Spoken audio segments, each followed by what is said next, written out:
여러분 안녕하세요. 지금 이제 저녁 먹고 자려고 준비하다가 그 어떤 분이 이제 문의한 게 있어가지고 그것에 대해서 말씀드리려고 합니다. 뭐냐면 교습소 하는데 드는 부대 비용 얼마인가요에 대한 내용을 말씀드리려고 합니다.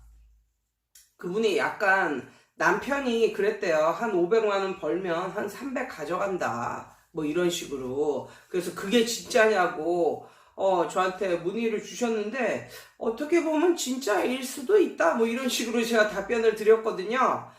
한번 살펴보겠습니다. 뭐냐면 한 10평짜리 교습소 하는데 드는 비용이 한 2천에 80만 원 정도? 이거는 이제 제가 지불하고 있는 비용인데 한 2천에 80만 원 정도. 만약에 이거보다 싸면 뭐 더 좋겠지만 보통은 이렇게 되는 것 같아요. 전기세. 근데 저 같은 경우는 LED 전구를 쓰고 있고 1등급 에어컨, 뭐 1등급 히터 뭐 이렇게 쓰고 있어서 그런지 겨울에는 5만 원, 뭐 여름에는 8만 원, 뭐 그 정도 나옵니다. 그리고 관리비 한 5만 원 정도 나오고 화장실 청소비가 한 3만 원. 근데 요즘에는 이게 약간 저희 라인에 문 닫은 자영업 분들이 많아가지고 결국은 돌아가면서 화장실 청소를 하기로 했어요. 그래가지고 이거 3만 원을 안 내는데 정말 깝깝합니다. 일주일에 한 번 아니고 한 달에 한 번씩 이제 돌아가면서 청소를 하는데 저는 정말 이거 화장실 청소 다른 사람한테 맡기고 싶거든요. 아무튼 요즘엔 제가 하고 있어요. 근데 맨 처음에는 화장실 청소비가 3만 원이었어요. 여기다가 간판불까지 켜면, 물론 간판불도 LED겠지만 간판 불까지 켜면, 근데 저 같은 경우는 안 켜요. 아무튼 그 안 켜는 이유는 뭐 나중에 다시 말씀드리기로 하고, 아무튼 간판 불까지 다 킨다 그러면 한 10만 원은 나올 거예요. LED로 해도 다 포함해서 10만 원. 근데 그게 끝이 아니죠. 그러니까 뭐 겨울이나 여름 다 합쳐서 10만 원 정도 나오겠고, 그게 끝이 아니죠. 정수기. 정수기 들여놔야죠. 정수기, 좀 싼 정수기를 들여놔도 한 3만 5천 원 뭐 이렇게 갑니다. 공기청정기. 봄, 가을에 들여놔야죠. 물론 에어컨에도 그런 기능이 있긴 하지만, 만약에 뭐 이렇게 뭐 오래된 에어컨이랄까, 만약에 그러면 공기청정기도 들여놔야겠죠. 저 같은 경우에는 에어컨이 새 에어컨이지만 공기청정기도 잔거로 들여놨어요. 뭐 싸지만 월 내는 렌트 비용이 3만원. 그래서 이 모든 것이 25만 원입니다. 25만 원. 그러면 88만 원 더하기 25만 원 하면 113만 원? 뭐 그 정도. 113만 원 정도가 아이가 1명일지라도, 아이가 10명일지라도, 아이가 50명일지라도 고정적으로 들어가는 비용이라는 걸 아셔야 되고요. 아니다. 여기다가 플러스 교습소 이상의 학원을 하면요, 보험비가 들어갑니다. 보험비. 보험비. 근데 뭐 맨 처음에 시작하면 뭐 애들이 없으니까 그래도 한 15명 정도까지는 보호를 받겠다. 뭐 보호를 받고 싶다. 뭐 이 정도는 해야죠. 그게 한 1년에 한 10만 원? 비싸지는 않아요. 비싸진 않아요. 1년에 한 뭐 10만 원 아니면은 그거보다 더 약한 것도 있어요. 뭐 8만 원? 뭐 6만 원? 뭐 그 정도 되는 비용도 있습니다. 이거 학원 연합회 전화 거시면 돼요. 학원 연합회. 그럼 좀 싼 거로 해줘요. 그럼 이 다 합쳐서 120만 원이네요. 120만 원. 근데 만약에 프랜차이즈를 하셨다 하면은 한 명당 해법 같은 경우는 나가는 비용이 2만 5천 원입니다. 한 명당 한 달에 2만 5천 원어치는 책을 써라. 이렇게. 그럼 제가 계산을 해봤는데, 만약에 싸게 받는다. 이런 프랜차이즈 끼고 뭐 싸게 받는다 라고 했을 때, 그러니까 뭐 초등은 15에서 19만 원 받고, 중등은 22에서 24만 원 받고, 고등은 30에서 40만 원, 예, 정도 받으며, 뭐 교재비를 포함한 가격을 받는다고 쳤을 때, 보통, 예. 그리고 초, 중, 고, 비율이 뭐 한 초등학교가 제일 많고, 그 다음에 중학교, 뭐 그 다음에 고등학교가 제일 적고, 뭐 이 정도 비율로 보면 애들이 30명이면 300에서 350만 원 법니다. 예. 애들이 40명이면 400에서 450만 원 정도 벌어요. 물론 뭐 겨울방학이나 여름방학 때 뭐 특강까지 해서 좀 매출을 올렸다 하면 더 버실 수는 있겠죠. 그렇지만 예, 뭐 보통 생각하는 예, 금액이 이렇다는 것을 알아두시고요. 근데 이제 만약에 애들이 10명이다. 예. 애들이 10명이다 라고 했을 때 또 고정비용으로 120만 원이 들어가고, 애들이 초등학교 저학년만 들어왔다 라고 했을 때 그럼 150이 들어오는 거잖아요. 150. 그러면 고정비용으로 120, 그 다음에 애들 뭐 책값으로 또 이렇게 나가고 그러면 돈이 5만원 남네요. 5만원. 예, 그러니까 안 남는 거나 마찬가지죠. 예. 근데 10명은 맨 처음에는 뭐 이렇게 1명, 2명 들어와서 10명이지만 어느 정도 읽어서 1년에 한 20명 정도 뭐 모였다. 예. 20명서부터 모이면 한 200만원. 예. 근데 만약에 30명 정도 모였다. 그럼 그때서부터는 이제 어느 정도 버는 거예요.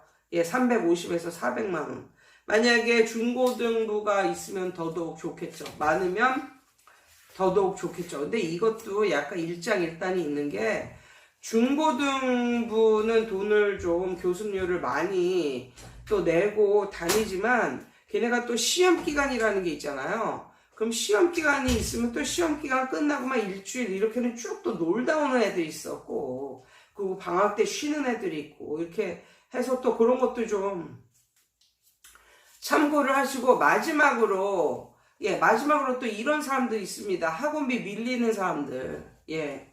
간혹가다 있어요. 그래서, 뭐 학생이 한 30명이다 라고 했을 때 한 27, 8명 정도 들어온다. 예, 그 정도가 들어온다. 그 정도 아이들의 금액이 들어온다 라고 생각하시면 되고, 애들이 한 40명 정도 있다. 그럼 한 6명 정도? 6, 7명?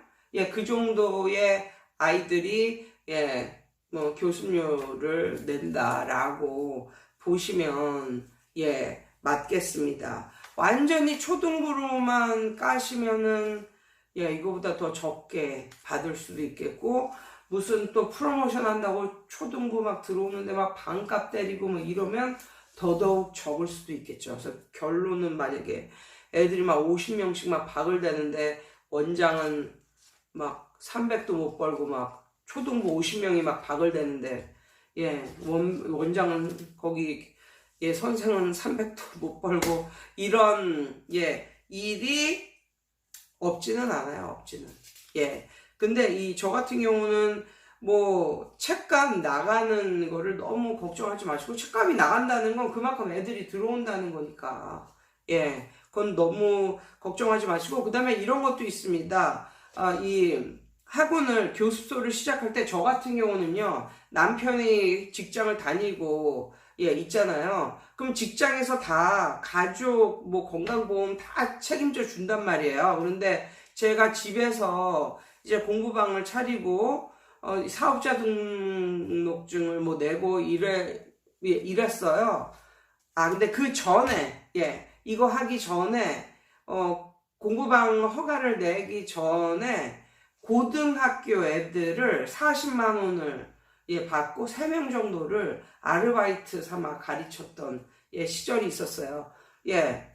그때는 뭐 그냥 120만 원 버는 거죠. 120만 원. 그런데 뭐 남편 직장에서 다 이제 뭐 그런 거 해줬으니까 그냥 120만 원 그냥 번 건데, 공부방을 차리고 이제 사업자 등록을 내고 이랬을 때 그 20만 원인가 뭐 이렇게 월 20만 원 돈 하는 그 건강보험료를 제가 따로 내야 되더라고요.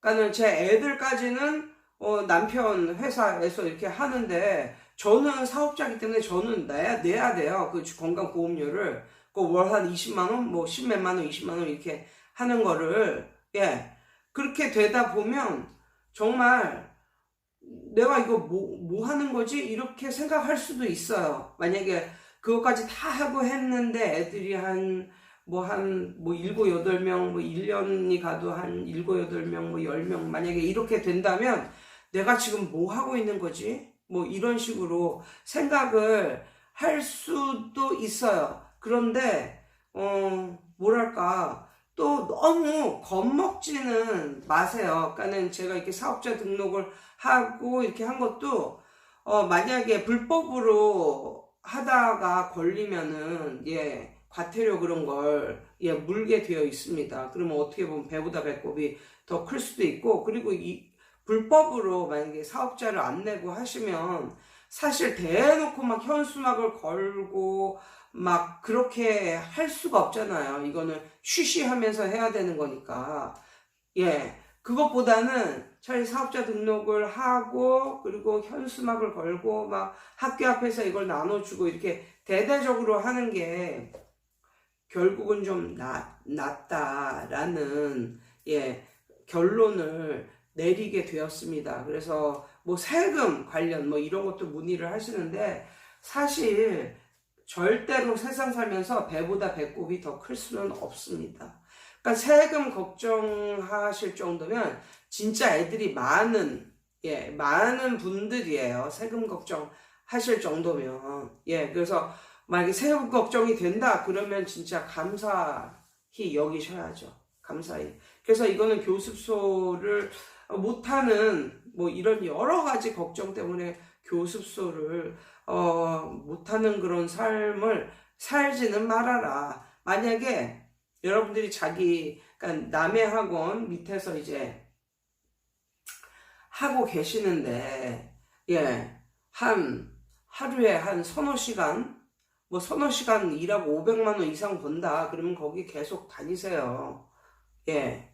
그런데 진짜 죽도록 일하고 또 방학 때는 더 심하죠. 뭐 이렇게 일하면서 몇백 못 받을 바에는 한번 예, 자기 교습소 차려서 나가는 것도 예, 나쁘지 않은 일 같아요. 그리고 만약에 젊으시다면 그것도 뭐 큰 하나의 경험이 될 수도 있고, 그리고 여러 가지 사업을 이렇게 봤지만 그래도 망했을 때 가장 데미지가 적은 사업이 학원 사업이다. 예, 그런 결론을 내렸습니다. 다만 치킨집을 해도, 예, 다만 떡볶이 장사를 해도, 예, 요즘에는 프랜차이즈 떡볶이집 가고 막 이러잖아요. 네. 그러면 또 인테리어 하고 막 이렇게 하려면 그냥 인테리어비로 몇 천은 그냥, 예, 날리는데, 예. 그러니까는 이런 일반적인 다른 이런 치킨집 아니면 카페 이런 데는 망하면 진짜 큰 데미지예요. 그런데 학원 같은 경우는 인테리어에 그렇게 크게 뭐 이렇게 신경을 쓸 필요도 없고, 그리고 뭐 보증금이야 받는 거고, 예, 그렇기 때문에 오히려 망했을 때 가장 데미지가 적은 예, 사업이라고 생각을 합니다. 그래서 너무 쪼실 필요도 없고 너무 걱정할 필요도 없고, 어느 정도 또 예, 뭐 용기가 생기시면은 웬만하면 또 이게 망하기도 힘든 게 또 학원 사업이거든요. 왜냐면 우리나라는 진짜 어딜 가도 교육열이 교육열이 아주 뜨겁기 때문에 이게 망하기도 힘든 일이에요. 어느 날 TV를 봤는데 지리산 산 골짜기 있잖아요. 지리산 산 골짜기 거기서 부부가 들어가가지고 맨 처음에는 거기서 그냥 전원주택을 짓고 이렇게 살다가 이 사람들이 서울에서 학원 계통에서 종사하던 사람들인데 너무너무 큰 스트레스 받고 막 이렇게 하다가 이제 지리산 골짜기로 들어간 거예요. 근데 지리산 골짜기가 진짜 산밖에 안 보여. 산밖에. 집도 안 보이는 그런 데에서도 둘이 남편하고 부인이 공부방을 하고 살더라니까요. 교습소를 하고 사는데 애들이 괜찮아. 예, 많아 보여, 애들이. 예. 아무튼 뭐, 한 시간당 한 5명 정도는 있어 보여. 예. 그 사람들이 뭐 프랜차이즈를 끼고 할 거야. 뭐 할 거야, 전문가들이. 그냥 자기가 책 사와서 하고, 그렇다고 뭐, 선생이 필요할 정도로 이렇게 애들이 많은 것도 아니고, 예. 거기서도 하더라니까요. 그러니까 너무 걱정할 필요도 없고, 어느 정도 때가 됐다고 생각하시면, 예. 한번 해보세요. 그리고, 예. 또 궁금한 게 있으면 또 저에게 문의도 하시고, 내가 공짜로 다 알려주잖아. 예, 아무튼. 예, 이상해요.